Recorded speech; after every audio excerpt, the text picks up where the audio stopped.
ಒಂದಾನೊಂದು ಕಾಲದಲ್ಲಿ ಧೈರ್ಯಶಾಲಿ ಮತ್ತು ಬುದ್ಧಿವಂತ ರಾಜ ವಿಕ್ರಮಾದಿತ್ಯ ರಾಜ್ಯವಾಳುತ್ತಿದ್ದ. ರಾಜ ವಿಕ್ರಮಾದಿತ್ಯ ಸಿಂಹಾಸನದ ಮೇಲೆ ಕುಳಿತಿದ್ದಾನೆ. ಪ್ರಜೆಗಳು ಅವನಿಗೆ ಅಭಿನಂದನೆ ಹೇಳುತ್ತಾರೆ.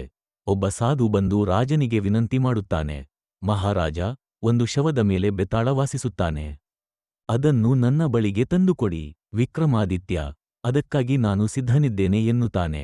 ವಿಕ್ರಮಾದಿತ್ಯ ಕತ್ತಲ ಕಾಡಿನಲ್ಲಿನ ಸ್ಮಶಾನಕ್ಕೆ ಹೋಗುತ್ತಾನೆ. ಗಾಳಿ ಬೀಸುತ್ತದೆ, ಆಕಾಶದಲ್ಲಿ ಮಿಂಚು. ಸ್ಮಶಾನ ಮರದ ಕೆಳಗೆ.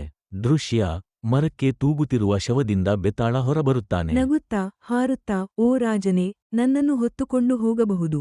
ಆದರೆ ನಾನು ಕಥೆ ಹೇಳುತ್ತೇನೆ ವಿಕ್ರಮಾದಿತ್ಯ. ಹೇಳು ಬೆತಾಳ, ನಿನ್ನ ಕಥೆ ಕೇಳುತ್ತೇನೆ. ಬೆತಾಳನ ಕಥೆಗಳು ವಿಚಿತ್ರವಾಗಿದ್ದರೂ ಬುದ್ಧಿವಂತಿಕೆಯಿಂದ ತುಂಬಿದ್ದವು. ಬೆತಾಳ ಕಥೆ ಮುಗಿಸಿ ಪ್ರಶ್ನೆ ಕೇಳುತ್ತಾನೆ. ಬೆತಾಳ, ಹೇಳು ರಾಜನೇ, ಯಾರು ನಿಷ್ಠಾವಂತ? ವಿಕ್ರಮಾದಿತ್ಯ, ನಿಷ್ಠೆ ಎಂದರೆ ಸತ್ಯದ ಪರವಾಗಿ ನಿಲ್ಲುವುದು. ಅದೇ ಸತ್ಯವಾದ ಸ್ನೇಹ.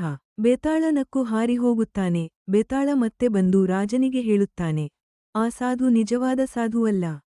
ಅವನು ನಿನ್ನ ಜೀವವನ್ನು ಬಲಿಯಾಗಿಸಲು ಯತ್ನಿಸುತ್ತಿದ್ದಾನೆ. ಧನ್ಯವಾದಗಳು ಬೆತಾಳ, ನಿನ್ನ ಬುದ್ಧಿಯಿಂದ ಸತ್ಯ ತಿಳಿಯಿತು.